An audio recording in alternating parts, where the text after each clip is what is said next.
So imagine you get pulled over for speeding, right? And they say, here's how much you're going to owe for that. $1.48 million is your speeding ticket. That's what a guy named Connor Cato got as his ticket for driving around in Georgia. And we're going to go a little deeper in this because you might be wondering, why would a ticket ever cost $1.48 million? And I think that's a fair enough question. So let's see what else we can learn here.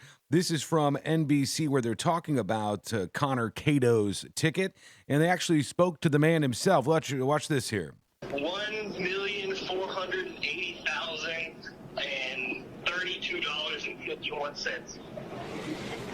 So you called the court after seeing that number, of course, and what did the courts tell you?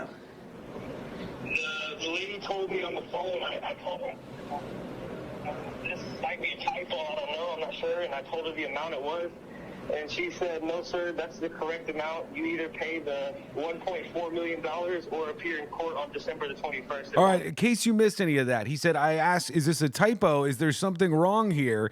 And the court says, no, that's accurate. If you don't go to court, you're going to owe $1.4 million for speeding. And granted, he was going pretty fast, all right? He was cruising along. This wasn't any small ticket. Here's the actual report here from this incident. We're going to dive into some of the details they have in it. It says a Chatham County resident is seeking answers after receiving a $1.4 million speeding ticket after being pulled over in September. I mean, I can't imagine somebody would have to pay $1.4 million for not showing up for a speeding ticket, said a criminal defense attorney. He was driving home on September 2nd when he was pulled over by Georgia State Patrol for doing 90 and a 55. So granted, that's pretty fast. And he knew that he was going to get what's called a super speeder ticket. That's usually when they toss a little bit on top, $200 on top of the ticket. But that wasn't the case here. It was $1.4 million. Even some of the local attorneys that they talked to, this is WSAV, and the local attorneys that they talked to were just as surprised about all of this. Listen to this guy. Here is one of the attorneys who looked into this case. Local criminal defense attorney Sneh Patel tells us he's never seen anything like this before. I mean, at first when I was called about this, I thought it would be a clerical error, but I know you followed up, and apparently it's not a clerical error. Not an error. Again, I mean, I've never seen something like this, ever. Patel says So even he hasn't seen this before, and this is the field that the guy works in. Now, this can all be explained, and it's actually really kind of stupid, I think.